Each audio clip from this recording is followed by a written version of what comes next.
sou Irma Galhardo, estou aqui para apresentar uma oficina de poesia do projeto Festival de Cultura Popular de Tocantinha. O projeto Festival de Cultura Popular de Tocantinha foi contemplado com o Prêmio Aldir Blanc Tocantins e uma realização da Ecoterra em parceria com a Prefeitura Municipal de Tocantins. Então, nós vamos falar sobre poesia. A poesia é sentimento. Ela dialoga diretamente com o sentimento. É uma forma de expressar sentimento em qualquer modalidade artística. A poesia ela está presente nas artes plásticas, na música, no teatro, na dança, no olhar, no gesto, no vestimento, em todos os lugares. A forma escrita da poesia se chama poema. Tá?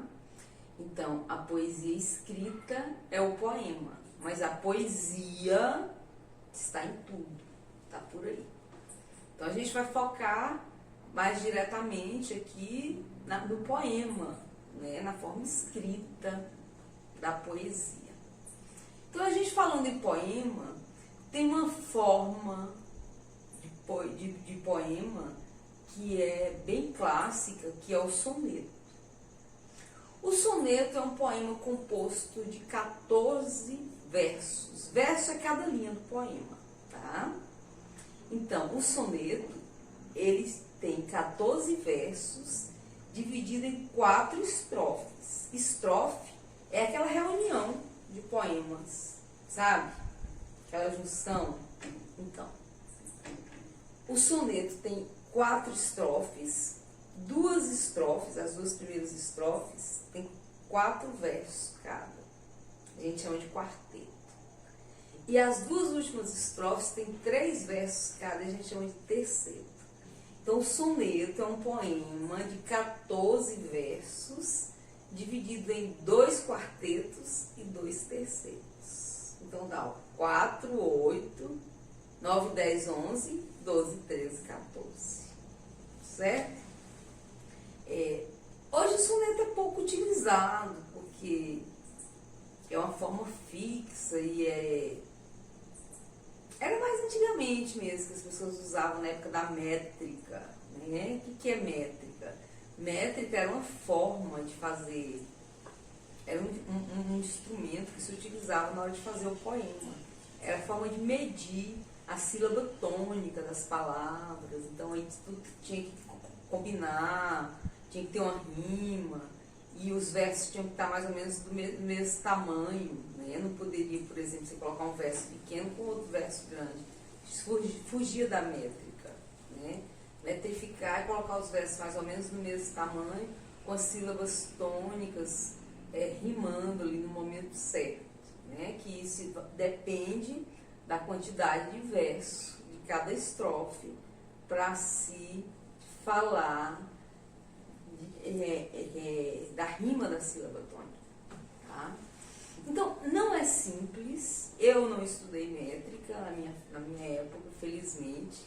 A métrica já não era usual e eu agradeço por isso, porque a métrica dificultava muito o ofício do poeta, né? Você construir poesia metrificada é como se você fizesse uma equação matemática, né? É como se você tivesse ali também com a régua ali, não é simples. Pra gente que é artista é enfadonho, completamente enfadonho. É como se isso atrapalhasse a fruição da arte. É porque a arte, ela é como um cavalo indomado, ela precisa de espaço, ela precisa de liberdade para ela vir à tona, para ela mostrar a sua cara. Então, se você coloca caixinhas, coloca medidas, limites, não flui tão bem, né? Então isso não quer dizer que antigamente não tinha poemas maravilhosos, maravilhosos, só que foram feitos através de muito sofrimento, né? O poeta ficava dias e dias e dias lapidando aqueles versos para ficar o tamanho certinho, para dar a sonoridade pá, pá, pá, na hora certa. Então era uma coisa sofrível, não era como hoje o poeta escreve o seu poema ali com muito lirismo, com muito prazer.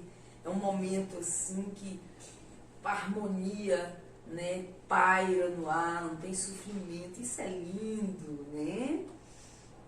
Porque existe poesia de alegria, existe poesia de sofrimento, existe poesia de dor, existe poesia de protesto.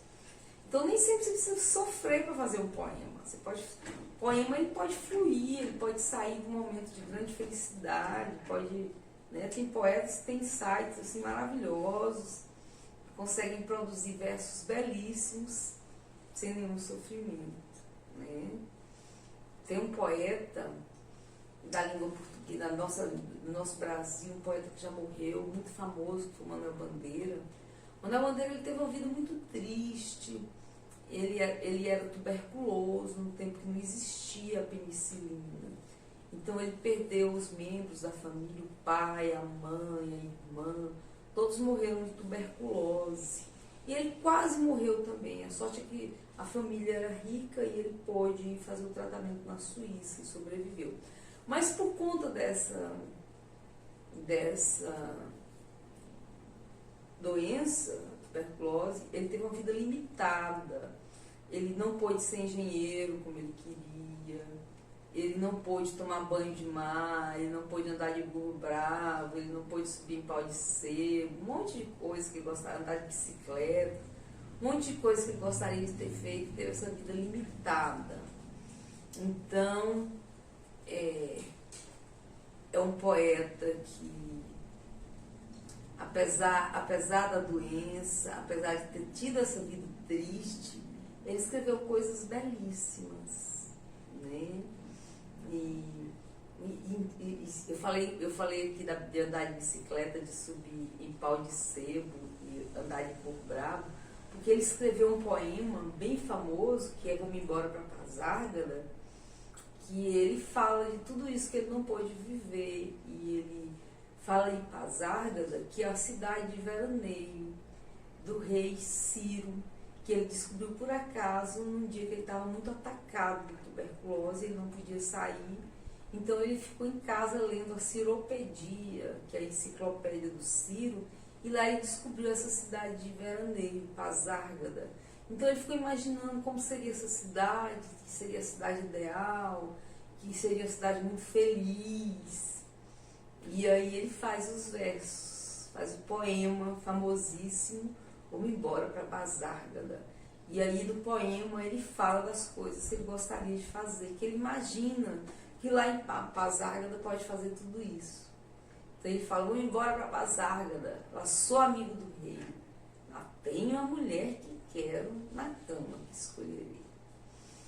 E aí tem uma parte que ele fala, e como farei ginástica, andarei de bicicleta, montarei em burro brabo, subirei em pau de sebo e tomarei banhos de mar.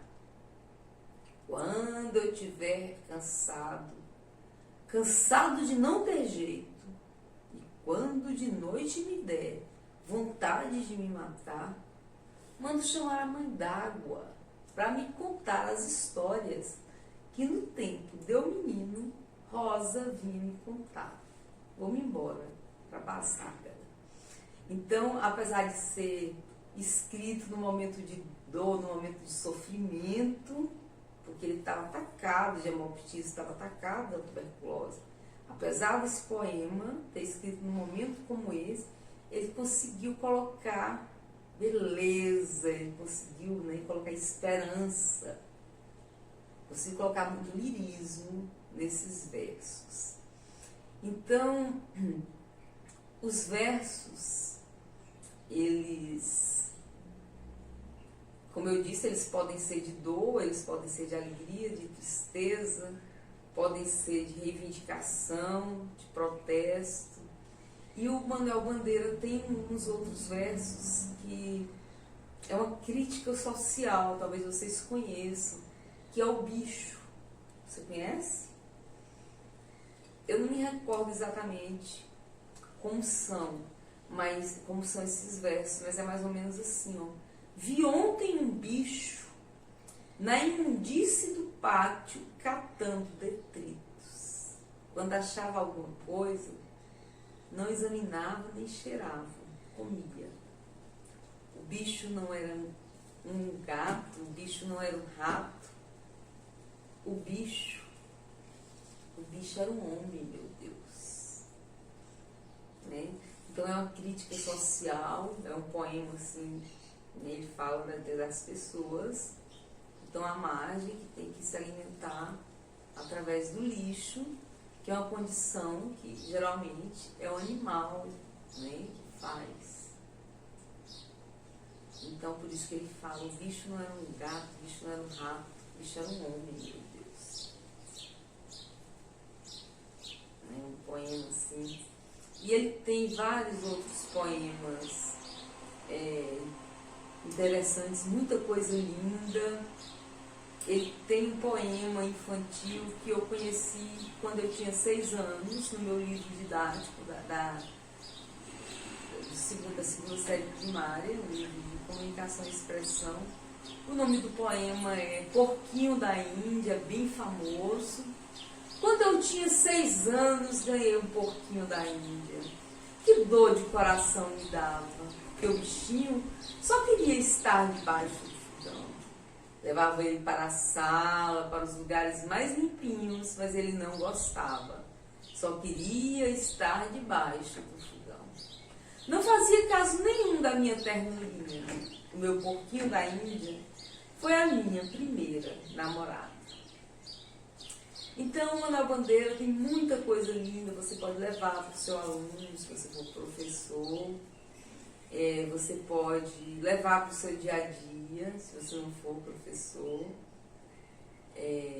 Leia Manuel Bandeira.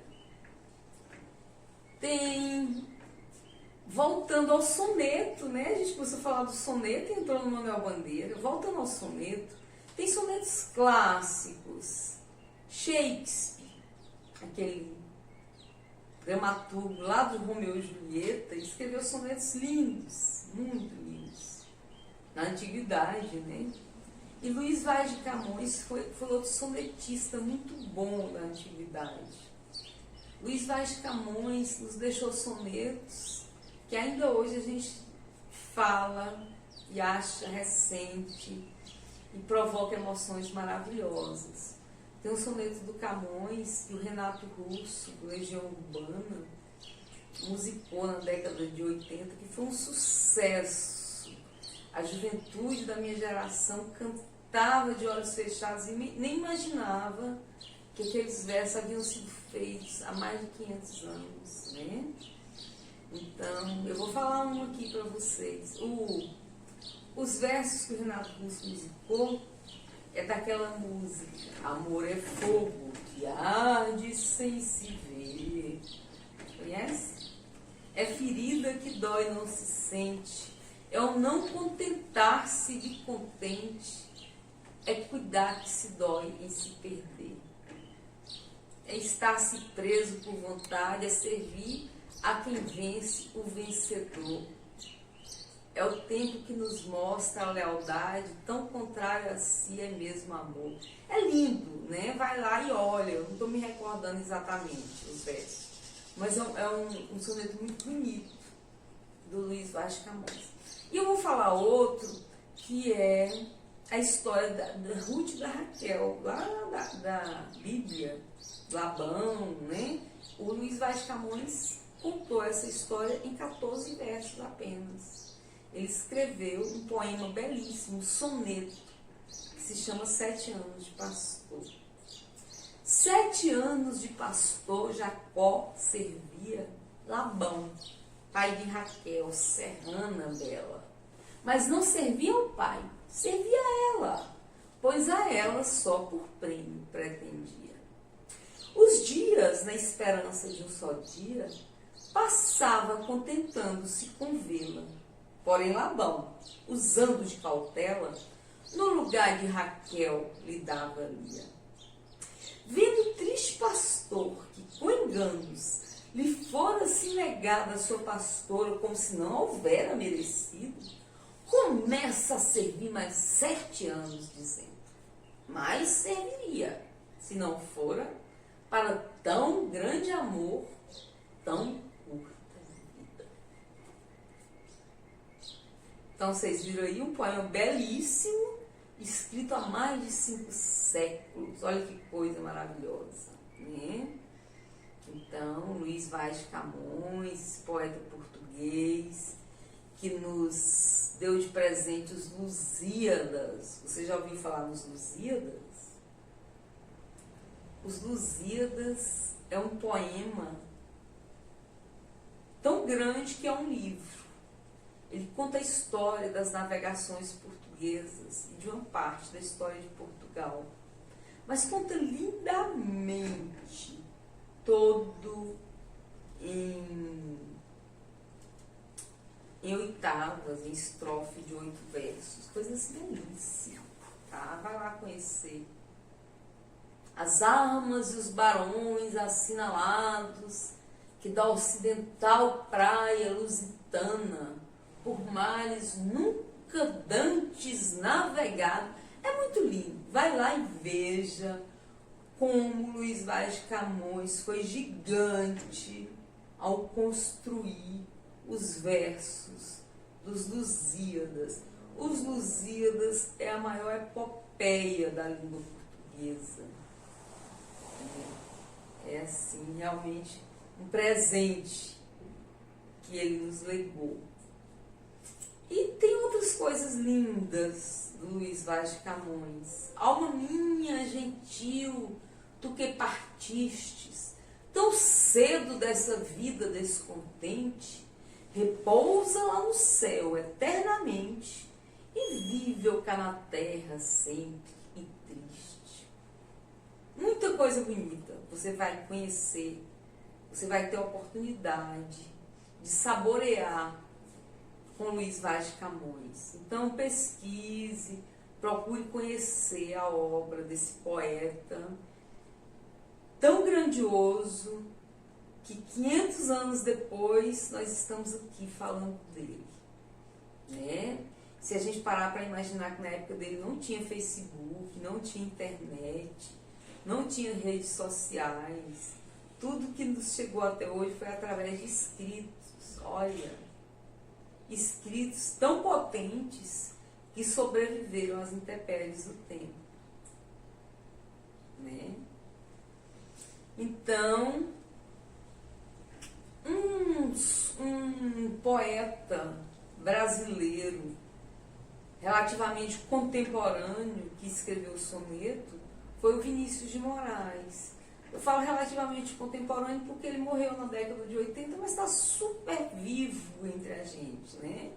Vinícius de Moraes está aí nos livros didáticos das crianças e na música, mais ainda, muito presente na música, né?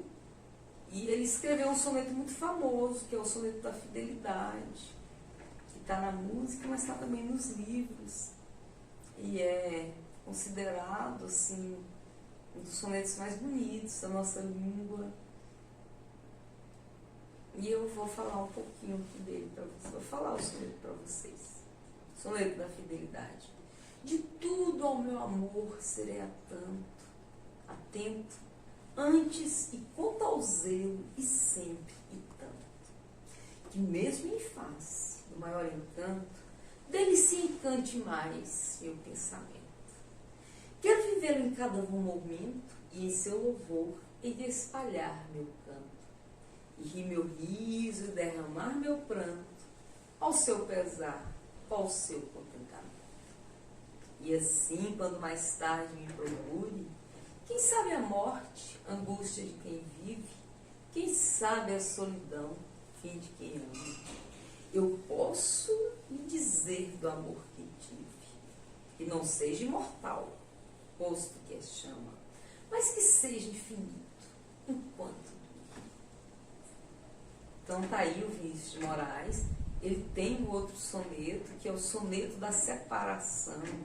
De repente, do riso fez-se o pranto, e do encontro, desencontro. É bem bonito também, tá? Então pesquise coisas do Vinícius de Moraes, poemas lindos, lindos, maravilhosos.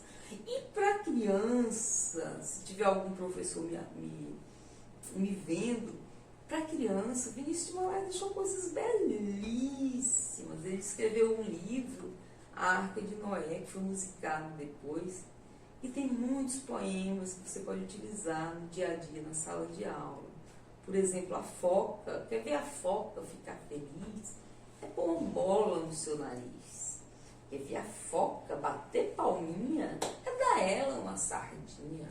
Quer ver a foca fazer a briga? É espetar ela bem na barriga.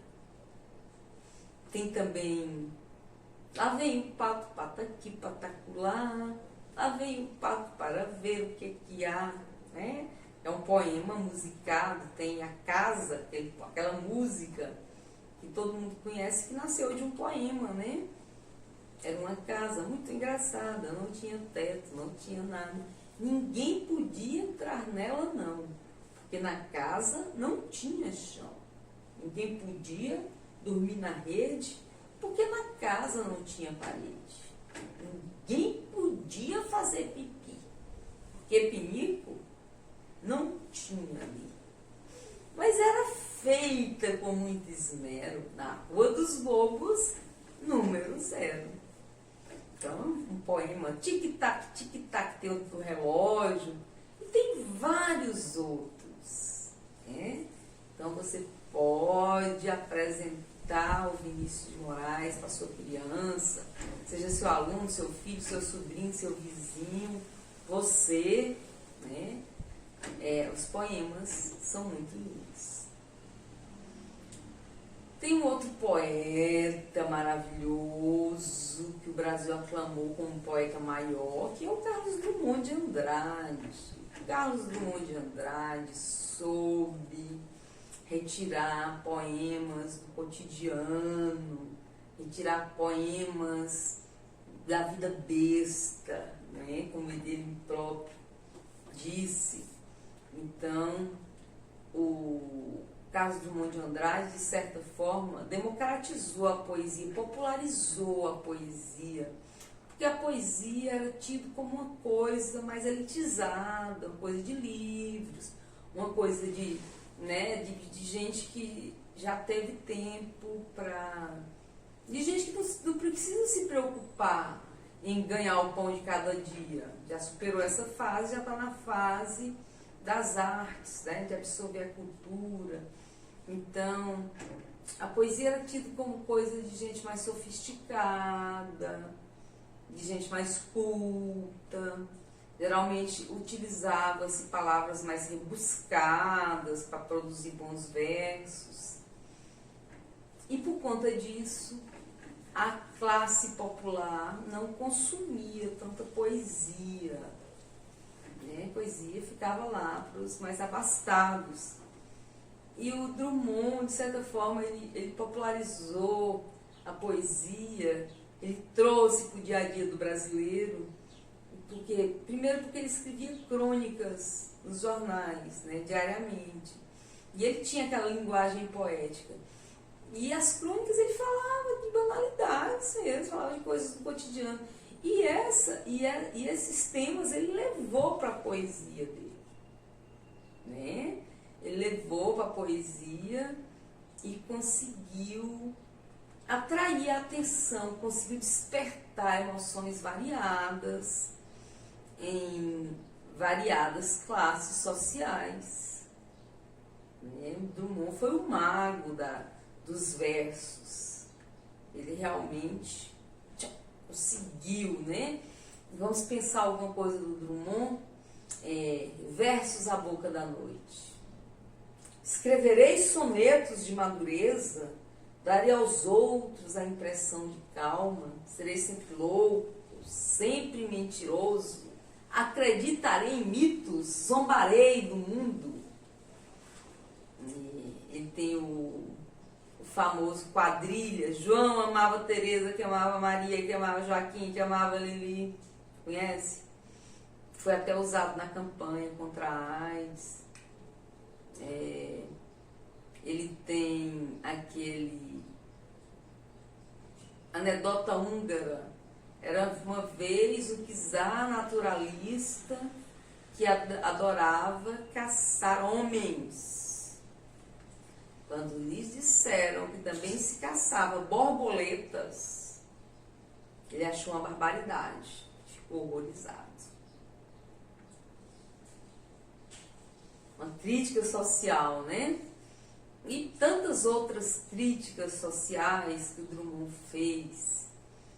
E outras coisas belíssimas, né? Que ele conclama a população, por exemplo. Não serei um poeta do mundo caduco, também não cantarei. Não serei poeta de um mundo caduco, também não cantarei o amanhecer. Os meus versos, não me lembro exatamente, mas é um verso lindo quando ele fala: vamos de mãos dadas, meus companheiros, não nos abandonemos, vamos de mãos dadas. Inclusive, esses versos, eles já compuseram uma nota do Real ou do Cruzeiro, não me recordo, acho que do Cruzeiro, uma nota do Nosso Dinheiro, tinha esses versos. E tinha também aquele: eu procuro uma canção que faça acordar os homens e adormecer as crianças. Coisas lindas que o Drummond tem. E ele tem a famosa Pedra, né? Um poema muito polêmico na época, que é o tinha uma pedra no meio do caminho tinha uma pedra. Tinha uma pedra no meio do caminho. Jamais me esquecerei daqueles dias na vida das minhas retinas tão fatigadas. Tinha uma pedra no meio do caminho tinha uma pedra. Esse poema ele fez por ocasião da morte do seu filho, um filho nascituro, né? Um filho que morreu ao nascer e que ele sentiu muito, né? E ele utilizou então a metáfora da pedra para expressar essa dor, uma dor que ele não conseguia colocar em palavras. Então ele utilizou a metáfora da pedra. O que é metáfora? É comparação. Metáfora é um instrumento que o poeta utiliza muito, porque ele gosta de substituir as palavras que não são assim de efeitos por outros símbolos, por palavras mais contundentes, né? Então, o poeta usa muito a metáfora, que é comparar, porque o poema ele tem que ser escrito numa linguagem econômica. Você não pode colocar tudo que você pensa num verso, senão esse verso extrapola a linha, vai para 2 linhas, faz para 3 linhas, perde o caráter, o aspecto de verso, vira prosa, né? O verso é uma coisa bem característica ali, é uma linha, é uma frase que você diz muita coisa, geralmente você utiliza símbolos ou metáfora, para você dizer muito em poucas palavras. Você utiliza a economia das palavras quando você faz os versos. Então, um bom poeta é aquele que fala muito em com poucas palavras. E para isso, ele utiliza a metáfora, que é a comparação. Se ele vai falar, por exemplo, de alguém que brilha muito, que fala bem, que atrai a atenção das pessoas, ao invés dele contar tudo isso, com todas essas palavras, ele diz só: ele é como o sol, ele é o sol. Que ele está falando que essa pessoa brilha tanto que atrai todos os olhares, como o sol, né? Então, metáfora é comparar, comparação. E é muito utilizada no poema, tá? Então, Drummond utilizou a metáfora da pedra para falar da dor que ele sentia com a perda desse filho. E esse poema foi muito polêmico, e ainda está aí nos vestibulares, ainda está aí provocando muitas reflexões, né? E tantos outros poemas lindos que o Drummond tem, que a gente vai falar mais aqui. Eu vou lembrar de mais coisas do Drummond, tá? Que é um poeta que eu gosto muito e que eu tô sempre me lembrando, tô sempre falando um verso do Drummond. Por exemplo, toda vez que chove, eu me lembro de Caso Pluvioso. A chuva me irritava, até que um dia descobri que era Maria que chovia. Esse poema é lindo. É um poema longo, mas é belíssimo, né? Então, tem umas partes, por exemplo, que eu repito sempre quando ele fala assim: e o rio se formou, ou mar, não sei. Sei apenas que nele me afoguei. Então, são versos que eu estou sempre repetindo quando eu vejo muita água. Eu falo, oh, e um rio se formou, ou mar, não sei. E quando a chuva está muito violenta, eu tenho outra parte que eu falo assim: e Deus, piedoso e heróico, bradou: para, Maria! E a chuva parou. Então leiam Caso Pluvioso, que é essa história belíssima da chuva. Chuva me irritava, até que um dia descobri que era Maria que chovia. E leiam as coisas do Drummond, você vai descobrir que o Drummond tem um poema para cada situação de sua vida. Eu falo que o Drummond é minha trilha sonora. Tem pessoas que têm trilha sonora musical, né? Para cada momento da vida tem uma música ali para ilustrar. Eu gosto muito de música também, mas a minha trilha sonora é mais o Drummond mesmo, é o Drummond que rege. Tá sempre mandando versos assim, belíssimos em todas as situações que eu me encontro, assim, né? Volta e meia, eu tô ali me lembrando dele, tô repetindo um verso bonito, tô evocando o nosso querido Carlos Drummond de Andrade, nosso poeta maior. E nós podemos falar também do Mário Quintana, que foi outro poeta da ternura, um poeta muito querido, que escreveu coisas lindas. Nunca ninguém sabe se estou louco para rir ou para chorar. Por isso, o meu verso tem esse quase imperceptível tremor. A vida é louca, o mundo é triste. Vale a pena matar-se por isso? Nem por ninguém. Só se deve morrer de puro amor. Então, Mário Quintana tem muita coisa bonita, você pode pesquisar. Tem aquela bem clássica que você deve conhecer, que é: vocês que aí estão atrapalhando o meu caminho, não, todos que aí estão atrapalhando o meu caminho, eles passarão e eu passarinho. E muita coisa bonita. Não quero o baú do morto, não quero a negra desnuda. Eu quero o mapa das nuvens e um barco bem vagaroso. Tanta coisa linda que o Mário Quintana deixou pra gente. Pesquise o Mário Quintana. Vale demais o tempo. Ele é uma das nossas riquezas poéticas. Não só a nível de Brasil, mas a nível mundial, porque os poemas do Mário Quintana são belíssimos. Tá? Aí a gente vai viajando assim, na poesia, vai viajando. Aí a gente fala de um autor que quase não escreveu poesia. Ele escreveu mais prosa e ele foi o maior de todos na prosa. Foi Machado de Assis, né? Machado de Assis escreveu romances maravilhosos, mas poesia ele praticamente não escreveu. No entanto, ele escreveu um soneto com muita dor, que é um soneto belíssimo, que ele escreveu no túmulo da Carolina, sua mulher.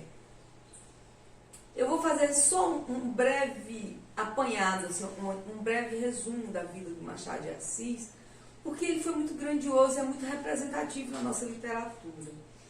Então, só para contextualizar aqui o nosso escritor maior, né? O poeta maior é o Carlos Drummond de Andrade, mas o escritor maior é o Machado de Assis, tá? Isso não sou eu que estou dizendo, isso é a crítica literária que fala.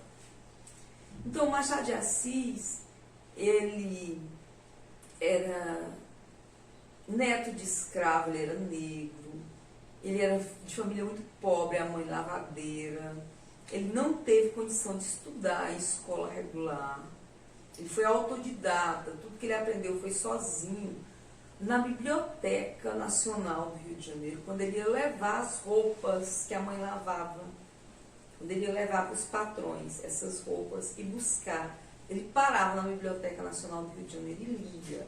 Então, tudo que ele aprendeu sozinho nesses livros da Biblioteca Nacional.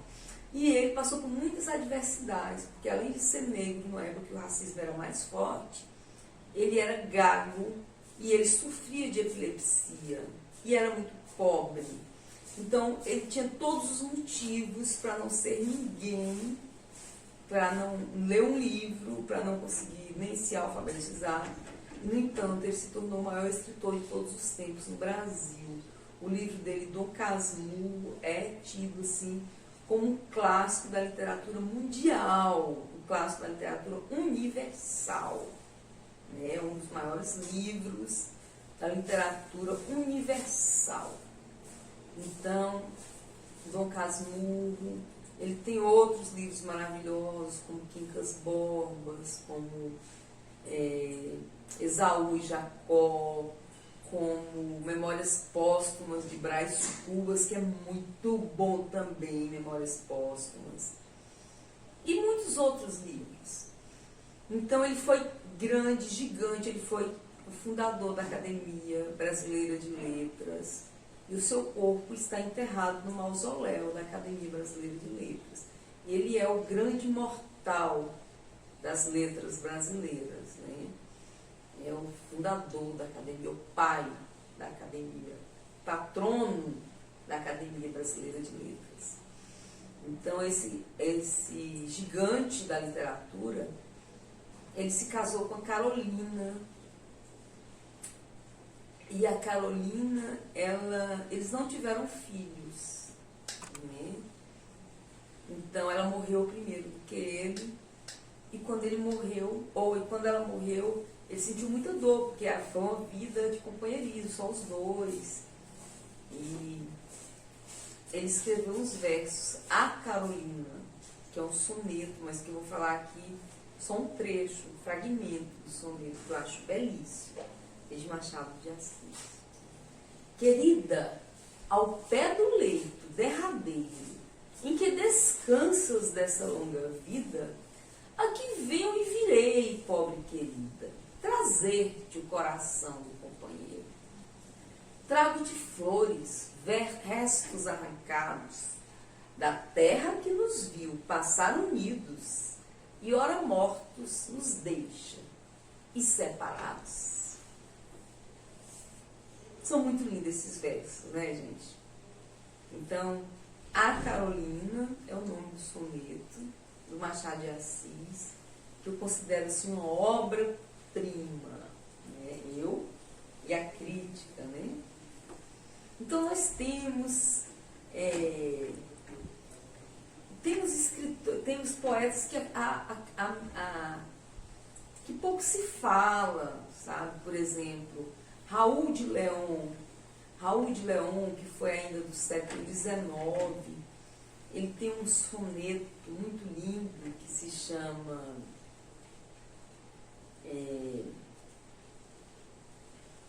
não me ocorre aqui o nome agora, mas me ocorrem os versos, tá? Ele fala assim: somos feitos dessa mesma argila de que são feitas criaturas raras. Tens legendas pagãs nas carnes claras, e eu tenho a tara dos faunos na pupila. Se algum dia tu fosses minhas e eu fosse teu, do nosso amor construiria um mundo, e do seu ventre nasceria um Deus. São lindos esses versos, né? Se algum dia tu fosses minha e eu fosse teu, o nosso amor construiria um mundo, e do seu ventre nasceria um Deus. Muito perfeito, né? Muito lindo. E tem coisas, por exemplo, Gonçalves Dias, minha terra tem palmeiras, onde canta o sabiá. As aves que aqui gorjeiam, não gorjeiam como lá. Esses versos são tão lindos, dotados de tanto lirismo, e é unificador de cultura, da nossa cultura, porque onde você estiver, se você ouvir, se você estiver em outro país, e ouvir minha terra tem palmeiras onde canta o sabiá, as árvores que aqui gorjeiam, não gorjeiam como lá. Nosso céu tem mais estrelas, nossas várzeas têm mais flores, nossos bosques têm mais vida e nossa vida mais amores. Em cismar sozinho à noite, mais prazer encontro eu lá. Minha terra tem palmeiras, onde canta o sabiá. Ah, isso é de uma força, se você estiver em outro país e ouvir isso. Você chora, porque isso é uma narrativa que unifica a nossa nação. Gonçalves Dias conseguiu, com esse lirismo maravilhoso próprio dele, falar com todos os brasileiros através desse verso. Ele comunica intimamente com as nossas emoções com esses versos. Está aí o poder unificador da poesia, o poder unificador da literatura, que muitos sabem disso e utilizam a literatura como arma política, porque ela tem sim esse poder unificador, né? Então, feliz de quem reconhece o poder da poesia, feliz de quem reconhece o poder da literatura e consegue converter isso em favor da sua comunidade, em favor do seu povo. Tem gente que percebe, sim, esse poder maravilhoso da arte, da literatura, e utiliza sabiamente. Tem políticos que utilizam sabiamente o poder da arte, poder especificamente da literatura, para unificar nações, para unificar seu povo. E sábio é o político que faz isso. Sábio é o político que segura na mão da literatura.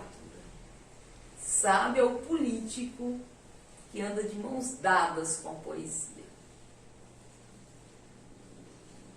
Porque assim ele consegue se comunicar mais intimamente com o ser humano, já que a poesia e a literatura têm um poder humanizador.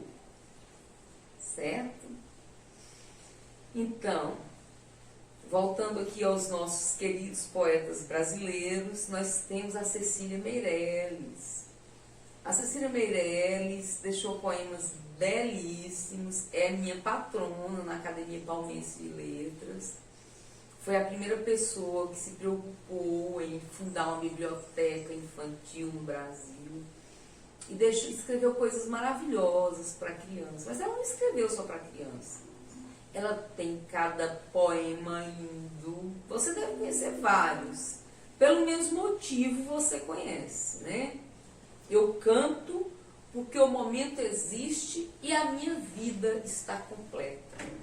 Não sou alegre, nem sou triste, sou poeta. Né? E tem mais coisas. Então esse poema Motiva, ele foi musicado pelo Fagner, virou uma música linda. Eu canto porque o momento existe e a minha vida está completa. Não sou alegre nem sou triste, sou poeta. Muito linda a música. Está um trecho também de um livro meu, Flor Bela que não espanca. Quando eu falo que a Flor Bela cantava, né, enquanto Flor Bela esperava, eu falo, enquanto Flor Bela na janela, via a vida passar, cantava como Cecília, porém sem motivo para existir em sua vida incompleta, e precisava de encanto de ser alegre e não triste, do amor de João Poeta. Então eu faço um trocadilho com os versos da Cecília Meirelles, que são versos belíssimos, versos clássicos, que a pessoa ouve, a minha história já identifica na hora que eu estou falando de um poema da Cecília. Apesar de eu não estar falando do poema, mas eu estou me referindo ao poema. Então, Cecília tem outras coisas muito lindas. Ela tem aquele, por exemplo, encostei-me a ti, sabendo bem que eras apenas onda, sabendo bem que eras nuvem, depus a minha vida em ti. E como sabia bem tudo isso e dei-me ao teu destino incerto, fiquei sem poder chorar quando caí. O nome desse poema aí é Epigrama, número 8. Mas ela tem também Noturno. Noturno é... Fez tanto luar que eu pensei nos teus olhos antigos e nas tuas antigas palavras. O vento trouxe de longe tantos lugares em que estivemos que eu tornei a viver contigo enquanto o vento passava. E muitas outras coisas lindas que a Cecília Meirelles escreveu. E ela escreveu um livro para criança que se chama Isto, Aquilo, que foi uma espécie de divisor de águas para a poesia infantil brasileira. Porque antes dela, a poesia infantil brasileira era muito enfadonha, sempre tinha aquela preocupação de passar valor moral ou valor pátrio. Então o livro Isto, Aquilo é um livro que preza a sonoridade, que preza o lirismo, que preza o ritmo, outras coisas, não se preocupa em passar valores, né? Então, alguns poemas desse livro que a gente pode trazer para cá é: esta menina tão pequenina quer ser bailarina, não conhece o dó nem o ré, mas sabe ficar na ponta do pé. Não conhece o mi nem o fá, mas inclina o corpo para cá e para lá. Roda, roda, roda com o bracinho no ar e não se cansa de tanto rodar. Põe na cabeça uma estrela e um véu e diz que caiu do céu. Essa menina tão pequenina quer ser bailarina, mas depois esquece todas as danças e vai dormir como as outras crianças. Outro poema da Cecília Meirelles, infantil, e tem aquele: quem me compra um jardim com flores, borboletas de muitas cores, lavandeiras e passarinhos, quem me compra um jardim com ninho. É lindo, né? Vai procurando. Tem também: menino luxento, você quer pudim? Não, mamãezinha, tá muito ruim. Menino luxento, você quer coalhada? Não, mamãezinha, tá muito aguada.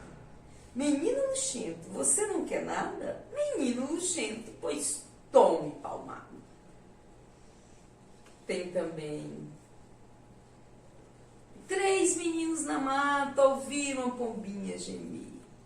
Eu acho que ela está com medo, disse o primeiro, com certeza vai morrer.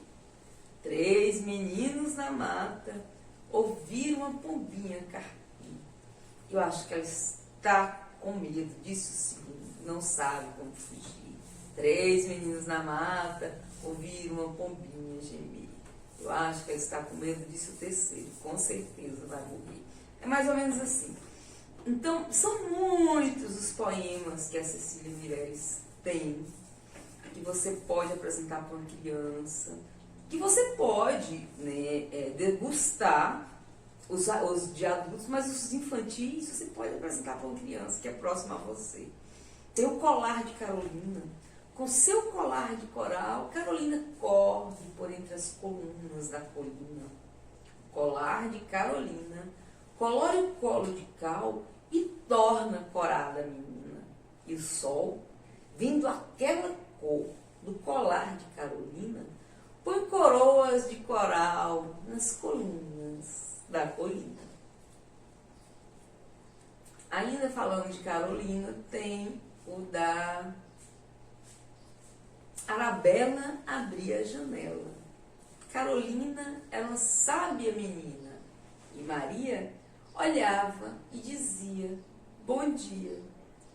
Arabella foi sempre a mais bela. Carolina, uma sábia menina. E Maria olhava e dizia bom dia. Pensaríamos naquelas meninas que viviam naquela janela.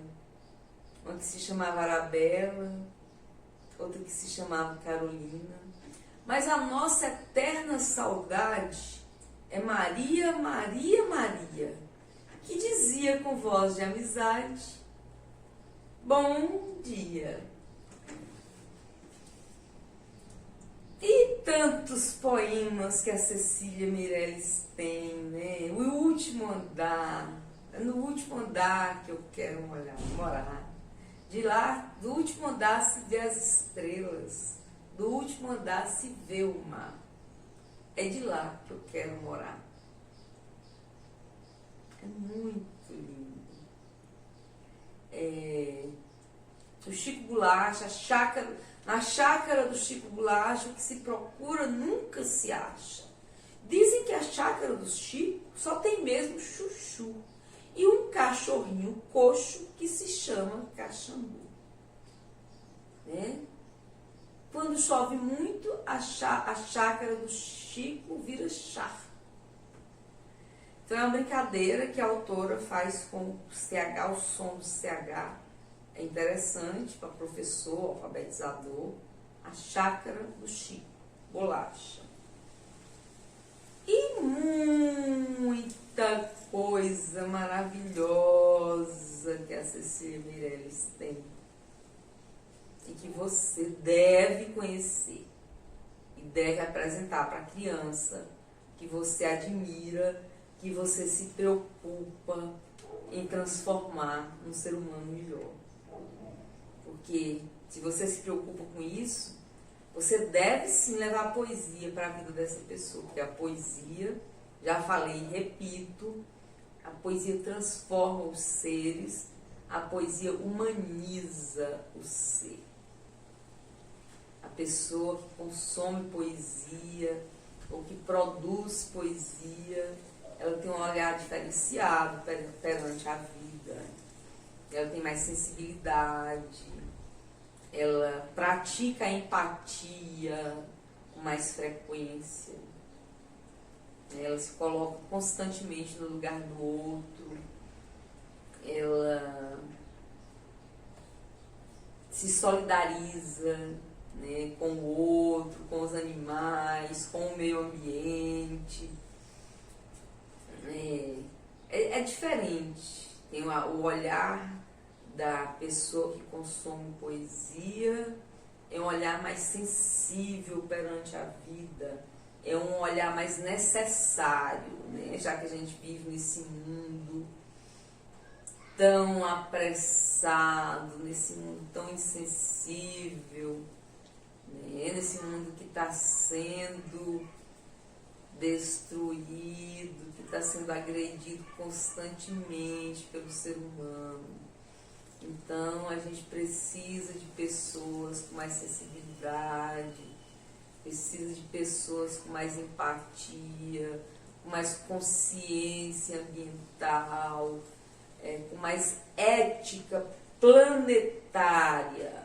E a poesia, ela tem essa capacidade de desenvolver a ética planetária do ser, né? Aquela ética que engloba tudo ali. Então, o poeta, ele tem por princípio a harmonia, né? A harmonia. E a harmonia não existe sem harmonia, né? A harmonia tem que ser planetária, tem que ser universal. Então, vamos semear a poesia no mundo, vamos semear a poesia na nossa comunidade, semear a poesia na nossa casa, no nosso dia a dia, na vida das pessoas que nós amamos, porque assim nós estamos fazendo bem para essas pessoas, para essa comunidade, para esse lugar, para nós mesmos. Tem uma série de poetas maravilhosos, que não vai dar tempo a gente citar todos aqui, mas a minha sugestão é que você consuma mais poesia, que você pesquise, tá? Que você leia poesia todos os dias. Que tal começar seu dia com um poema, né? Todo dia você acorda e fala, não, deixa eu procurar uma poesia aqui para temperar meu dia, deixa eu dar um toque de lirismo aqui na minha manhã.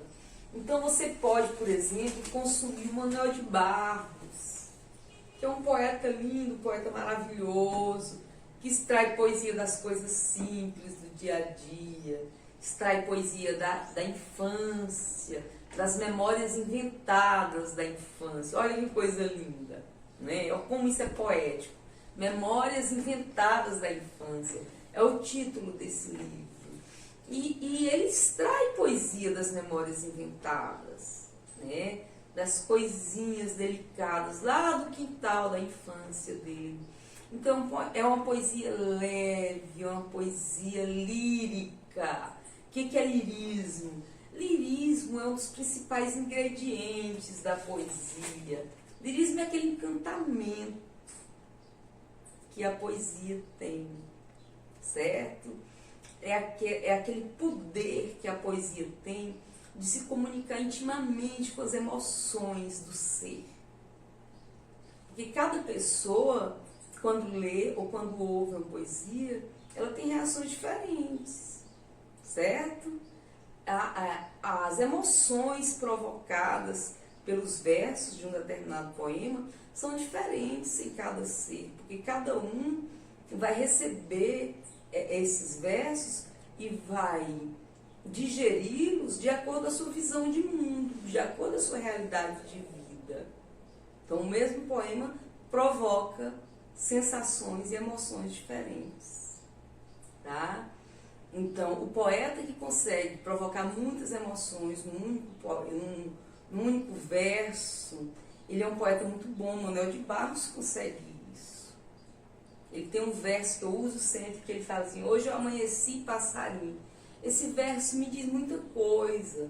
Se você pega esse verso, fecha o olho e vai pensando nesse verso, olha, amanhecer passarinho, você sai por aí voando, voando, e passa por serras e montes, e passa por ipês bem floridos, depois você mergulha e dá um rasante no lago, sobe novamente, encontra um bando de araras, aí continua, vê um pomar cheio de goiabas vermelhinhas, você bica ali, e segue adiante, você encontra uma manga rosa perfumada, você experimenta aquela manga e segue para um pé de caju, caju vermelho, tem caju amarelo, você vai voando, pica só os mais doces e continua, aí você vai lá no alto daquela serra, depois você desce, dá um rasante naquela cachoeira e segue, passa pelo parque, tem umas crianças brincando, tem umas flores belíssimas. E você bica uma flor, como aquela flor é perfumada, você segue tem outra flor adiante. Quanta coisa, né? No único verso, quantas emoções você consegue, né, experimentar a partir desse verso do Manuel de Barros. Então, temos poetas maravilhosos. Aqui no Tocantins, gente, nós temos o Pedro Tierra.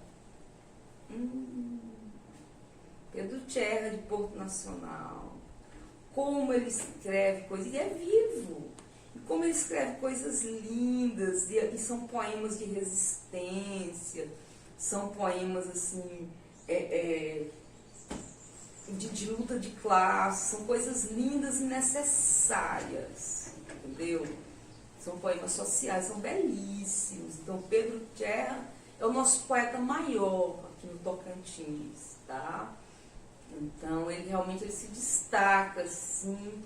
Tem os outros poetas bons, mas eu falo especialmente dele, porque ele é o maior de todos. Pedro Tierra é gigante. E pouca gente sabe da existência do Pedro Tierra, conhece as obras dele. Então leiam Pedro Tierra, tá? E aí em Tocantins nós temos nosso querido André Gouveia, que escreve versos. E temos mais pessoas que, né, não publicaram ainda, mas que a gente vai conhecer com o tempo. Então, vamos ler nossos poetas, vamos... tem tanta coisa linda nesse Brasilzão e nesse mundo, né? Se a gente for pegar os clássicos da literatura mundial, a gente tem que falar, já falei de Shakespeare, já falei de Luiz Vaz de Camões, e tenho que falar de um que é muito importante, um alemão, que se chama Goethe. Goethe foi gigante, né? Foi um dos maiores da humanidade. Escreve Goethe, G-O-E-T-H-E, fala Goethe. Então, alemão, ele foi gigante. E temos, por exemplo, T.S. Eliot, que foi um poeta maravilhoso. Tivemos, né? Todos eles já morreram. No entanto, eles estão aí muito vivos. Fernando Pessoa, em Portugal, Flor Bela Espanca, em Portugal, Flor Bela maravilhosa, nos deixou poemas belíssimos também. Nossa, tanta gente grande, tanta gente boa. Baudelaire, francês, maravilhoso. Temos o Charles Baudelaire, né?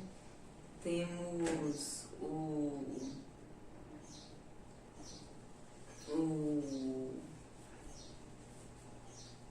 Victor Hugo, francês também. Isso que eu estou lembrando, os antigos, né? Os grandes da literatura universal. Mas tem muita gente recente, boa, né? A Sylvia Plath, americana, maravilhosa. Edgar Allan Poe, norte-americano também. E tantos outros.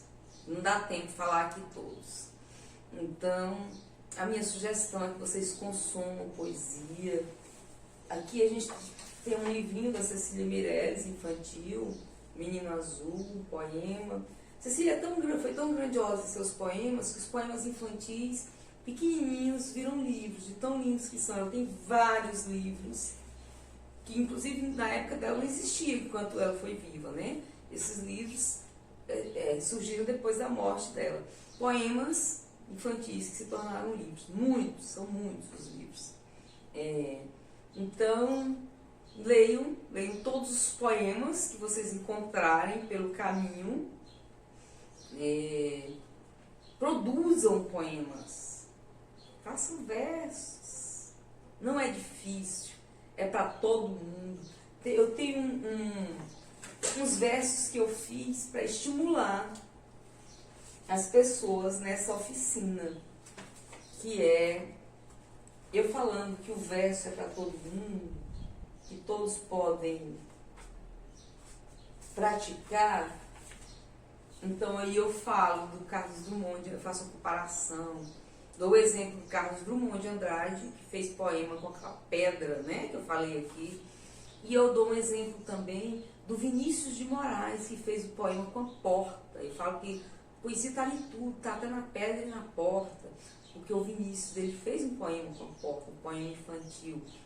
Ele fala assim: eu sou feita de madeira, madeira, matéria morta. E não há coisa no mundo mais viva do que a porta. Eu abro bem com cuidado para passar o namorado. Eu abro de supetão para passar o capitão. Eu abro bem prazenteira para passar a cozinheira. E eu abro devagarinho para passar o menininho. Só não abro para aquele que diz, e a mim bem pouco importa, que se uma pessoa é burra como uma porta. Isso aqui é fragmento, tá, do poema. O poema completo você pode conferir na net. Então eu falei esse fragmento só para mostrar para vocês que a poesia está em tudo. Está na porta, que é feita de madeira morta. Está na pedra, do Drummond, né? Quando ele disse que tinha uma pedra no meio do caminho. Então olha aqui como eu escrevi. Ó. A poesia está em todo lugar, só não vê quem não sabe olhar. A criança não tem pressa e o poeta também não. Para eles, a poesia brota como brotam as flores do chão. Drummond viu poesia até na pedra que havia no meio do caminho. Vinícius viu poesia até na porta que é feita de madeira morta. E na casa engraçada, sem teto nem nada, ou na foca feliz, com a bola no nariz. Eu vejo poesia no porquinho da Índia do Bandeira, que com sua Dorinha passou à toa a vida inteira. Cecília viu poesia na janela e no colar de Carolina, que erguia a cortina, era uma sábia menina, e na pequena bailarina que se inclina com os bracinhos no ar. Então, tem mais, o poema é maior, que é só um pedaço também, um fragmento. Eu fiz esse poema para mostrar para o aluno, para mostrar para você que está fazendo a oficina de poesia comigo, para mostrar que a poesia é uma coisa possível, que ela é para todos, ela não é só coisa de livro. Todo mundo pode escrever versos. A poesia está aí em todos os lugares, né? Até numa pedra, até numa porta. Você tem que ter paciência, sensibilidade para ir lá e extrair essa poesia das coisas e transformar em poema, né? Escrever sobre isso. Então, experimente fazer isso, estimule seu aluno, seu filho, seu sobrinho a produzir versos. Não é difícil. Tem umas técnicas que é você, por exemplo, a técnica do leque. Você pega uma folha de papel e dobra assim como se fosse um leque, a poesia no leque. E aí você escreve um verso aqui na primeira parte e pede para a criança escrever outro verso aqui e vai passando. Se você estiver na sala de aula, se você estiver com um grupo de crianças. Cada um vai escrever um verso em uma dessas dobras. E depois você vai ler e você vai ter um poema. Esses versos, para eles terem uma sintonia, para formar realmente um poema que tenha sentido, você tem que refletir coletivamente primeiro sobre um determinado assunto. Então, conta uma história para essas crianças, ou fala sobre algum tema. Conversa um pouquinho e depois pede para essas crianças, esses alunos, escreverem uma frase sobre esse assunto. Aí você antes fala sobre a metáfora, explica o que é metáfora, fala sobre essa possibilidade de trocar uma frase inteira por uma palavra bonita, fala de símbolo, certo? Apresente outras figuras de linguagem que você pode usar na construção do poema. Por exemplo, a onomatopeia, que é o som dos animais, né? A literação. Então, a poesia, o poema, para ele ficar bonito, charmoso, abuse das figuras de linguagem, ótimo, tá? E organize essas ideias de forma que esses versos que você produziu com as suas crianças, que esses versos que as suas crianças produziram, organize de forma que fique harmônico. E aí você vai mostrar para o seu aluno que o poema é uma coisa possível para todos. Que a turma fez um poema. A partir de um verso de cada um, vocês construíram um poema. Então essa ideia você pode desenvolver na forma de atividade para casa. Você pode pedir para o seu aluno fazer um poema coletivo com a família. O aluno vai levar um determinado tema para ser discutido, para ser refletido coletivamente com a família, e depois ele vai pedir para que cada um membro da família dê um verso sobre aquele assunto. Então ele vai anotar, né? E vai organizar e vai ver que foi produzido um poema coletivo com a família. Então ele vai poder pegar esse poema e colocar numa camiseta, ou colocar em sua rede social, ou fazer um cartaz, ou fazer um quadro, né? Um poema afetivo que ele pode levar para a vida, né? Um poema construído com a família, ou com os colegas, ou com pessoas que se harmonizam, que se dão bem, que de certa forma exalam afetividade. Então é isso. Meu assistente está aqui me dizendo que nosso tempo já extrapolou. Se a nossa oficina fosse presencial, nós falaríamos mais, mas como é de forma virtual, não dá para ser muito longa, porque fica enfadonho, né? Fica cansativo. Então eu vou ter que parar por aqui.